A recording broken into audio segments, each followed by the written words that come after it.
Hello, I am Dr. Shefali Bansal Madhav, fertility consultant and IVF specialist in New Life Fertility Center, Siliguri.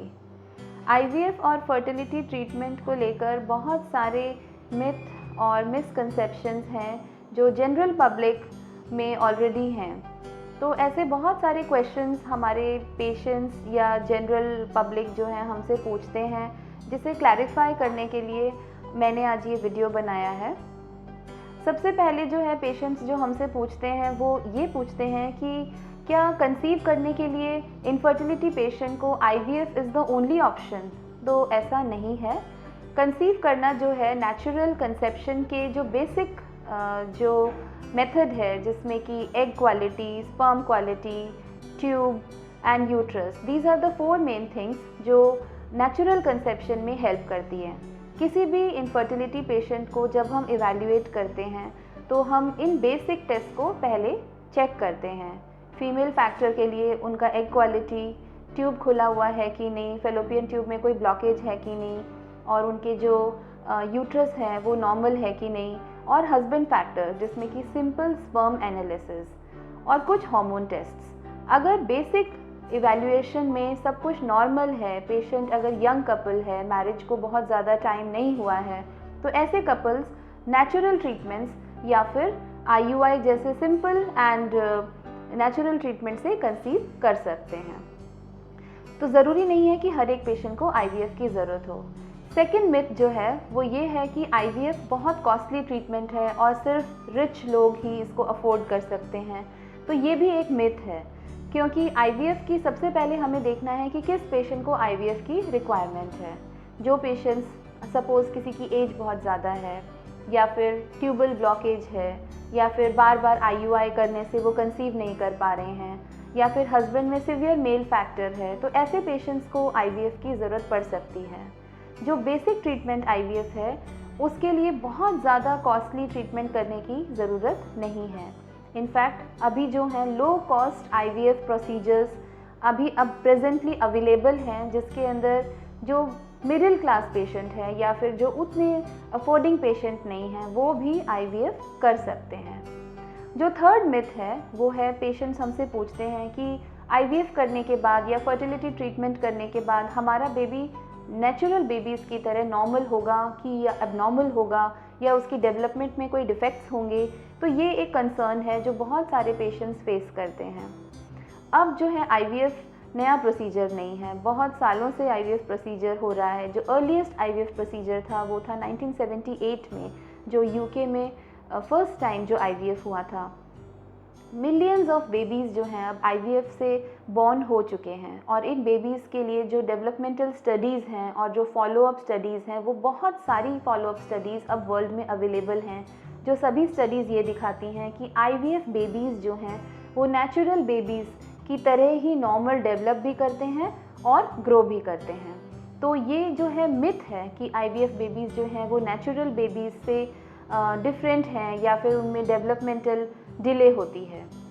जो fourth myth है वो ये है कि IVF को लेकर कुछ लोग हमेशा इस बात के लिए डरते हैं कि IVF कराया तो हमें 100% बेड रेस्ट करना होगा। तो ये भी एक मिथ है। IVF प्रोसीजर जो है उसका बेसिक प्रोसीजर हमें पहले समझना होगा। नेचुरल कंसेप्शन में किसी भी फीमेल की बॉडी में पहले एग रेडी होता है।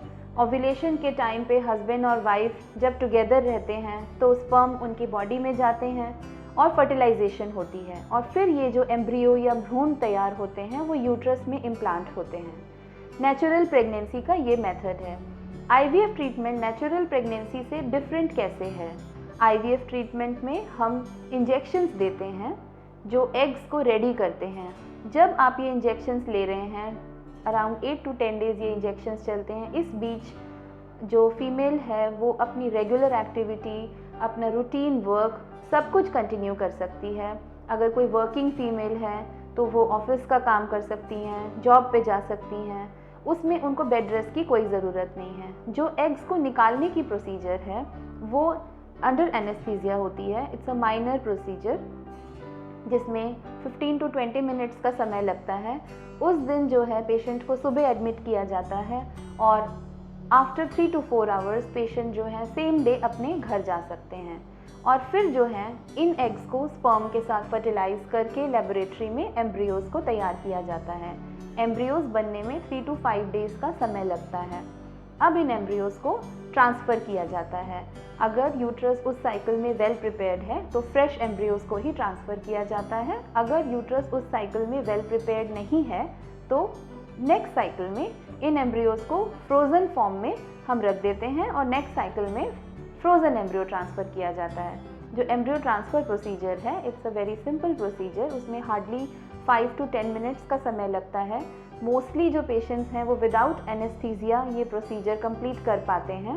And after embryo transfer patient जो है कुछ देर के बाद ही half an hour to 1 our के बाद डिस्चार्ज भी हो जाते हैं।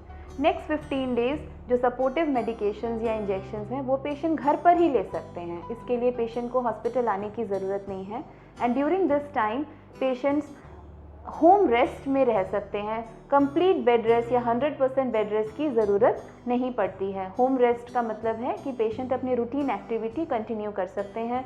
अपना पर्सनल नहाना या घर का काम करना, थोड़ा बहुत काम करना, ऑफिस वर्क भी कर सकते हैं। तो ये एक मिथ है कि किसी भी IVF पेशेंट को 100% बेड रेस्ट की ज़रूरत पड़ती ही पड़ती है। जो नेक्स्ट कंसर्न है पेशेंट्स का वो ये है कि IVF इंजेक्शंस बहुत पेनफुल होते हैं।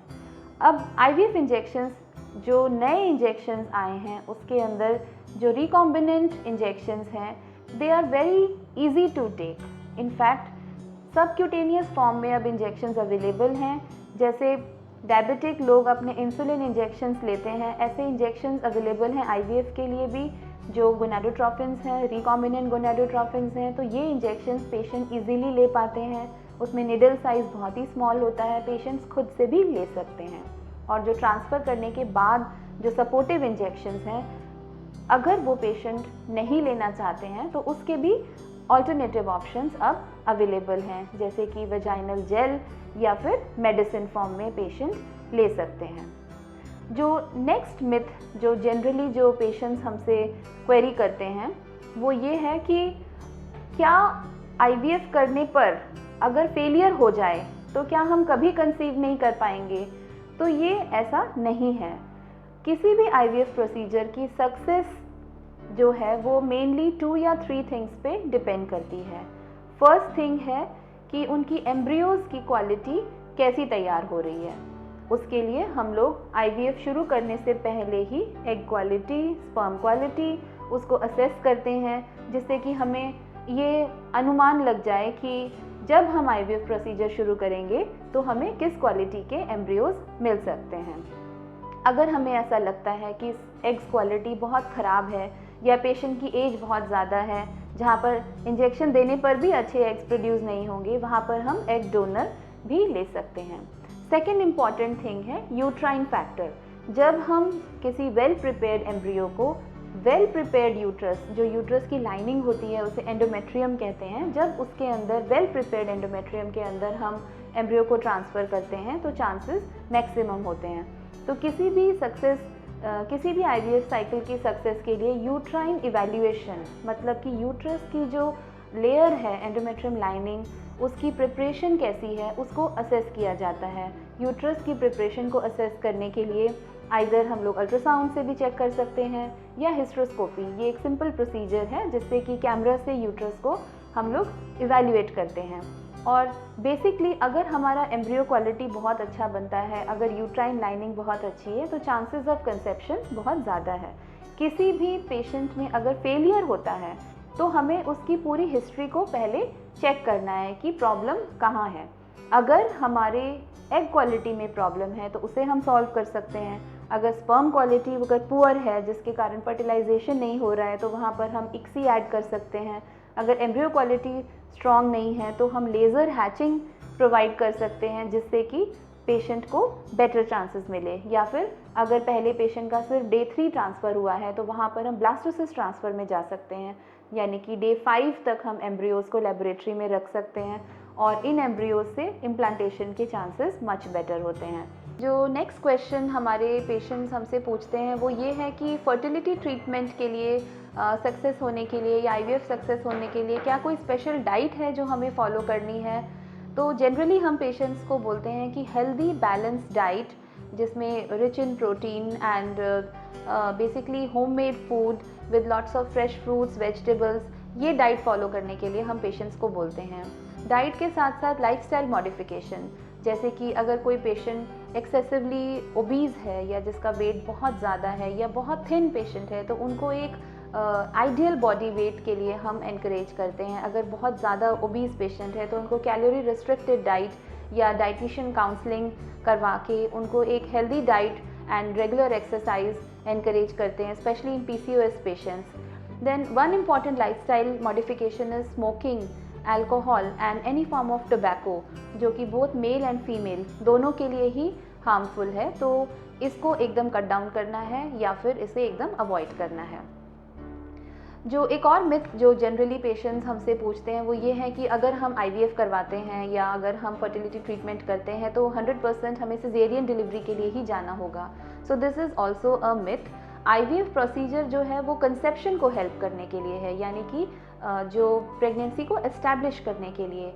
डिलीवरी की जो प्रोसेस होगी वो 9 मंथ्स के बाद इस there are so many factors जिससे कि हम ये असर्टन करते हैं कि कोई पेशेंट नॉर्मल डिलीवरी के लिए कैंडिडेट है या सिजेरियन डिलीवरी के लिए कैंडिडेट है, उसका जनरली IVF से कोई रिलेशन नहीं है। तो वो फैक्टर्स जो हैं गायनेकोलॉजिस्ट जो हैं वो हम डिसाइड करते हैं at the time of completion of pregnancy, या फिर कोई मैटरनल फैक्टर हैं जो सिजेरियन की इंडिकेशन दे रहे हैं, या फिर कोई फीटल फैक्टर हैं, या बच्चे में कोई ऐसे फैक्टर्स हैं जिसमें सिजेरियन करना बेटर ऑप्शन होगा। इवन नेचुरल कंसेप्शंस में या नॉर्मल कंसेप्शंस में भी हमने देखा है कि नॉर्मल लेबर पॉसिबल नहीं होता है because of any indication. So IVF pregnancies में सिजेरियन इज़ अ कंपल्सरी, ऐसा कोई ज़रूरी नहीं है।